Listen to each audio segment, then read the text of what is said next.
Let's mic, देश का मिजाज नॉर्थ। कांग्रेस के वरिष्ठ नेताओं ने दिल्ली में मुख्य चुनाव आयुक्त से मुलाकात कर दावा किया कि मध्य प्रदेश से राज्यसभा उम्मीदवार मीनाक्षी नटराजन के नामांकन पत्र को गलत तरीके से खारिज किया गया है।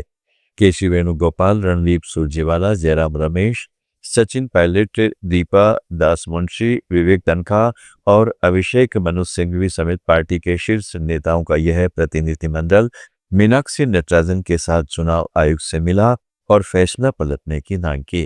कांग्रेस नेताओं ने वहां कुछ देर धरना भी दिया। इस बीच कांग्रेस सांसद जेबी माथेर ने चुनाव आयोग पर केंद्र सरकार और भाजपा के हाथ की कठपुतली बनकर काम करने का आरोप लगाया है। उधर भोपाल में नटराजन का नामांकन खारिज किए जाने के विरोध में कांग्रेस नेता आज उपवास पर बैठे। पार्टी नेता और कार्यकर्ता हाथों में संविधान की प्रति लिए हुए थे। उन्होंने काली पट्टी बांधकर विरोध जताया। सामूहिक उपवास में पूर्व मुख्यमंत्री दिग्विजय सिंह, राज्यसभा सांसद अशोक सिंह, पूर्व केंद्रीय मंत्री अरुण यादव, सीपीएस चीफ जीतू पटवारी, नेता प्रतिपक्ष उमंग सिंघार और कांग्रेस के तमाम विधायक मौजूद रहे। इससे पहले धरना स्थल पर जा रहे कांग्रेस विधायक विपिन जैन का ऑटो पलट गया, जिससे वे घायल हो गए।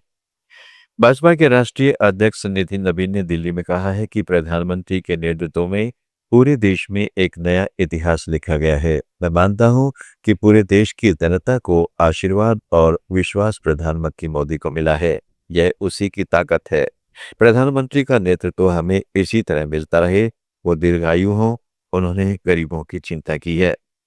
दूसरी ओर लखनऊ में समाजवादी पार्टी के राष्ट्रीय प्रवक्ता डॉक्टर आशुतोष वर्मा ने प्रधानमंत्री मोदी के भारत के सबसे लंबे समय तक निर्वाचित प्रधानमंत्री रहने पर कहा है कि 12 वर्षों में हमारे देश की स्थिति पूरी तरह से बिगड़ गई है।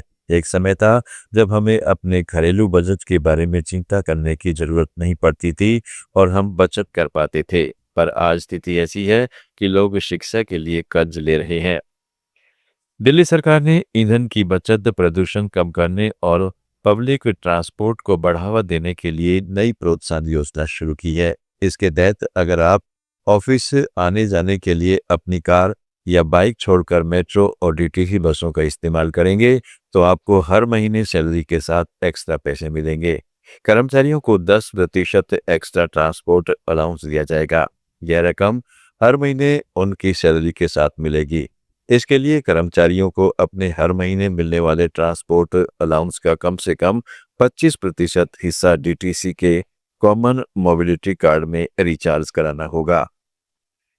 उत्तर प्रदेश में ट्रिपल तलाक की पीड़िताओं और एसिड अटैक सर्वाइवर्स को सरकारी मकान दिए जाएंगे।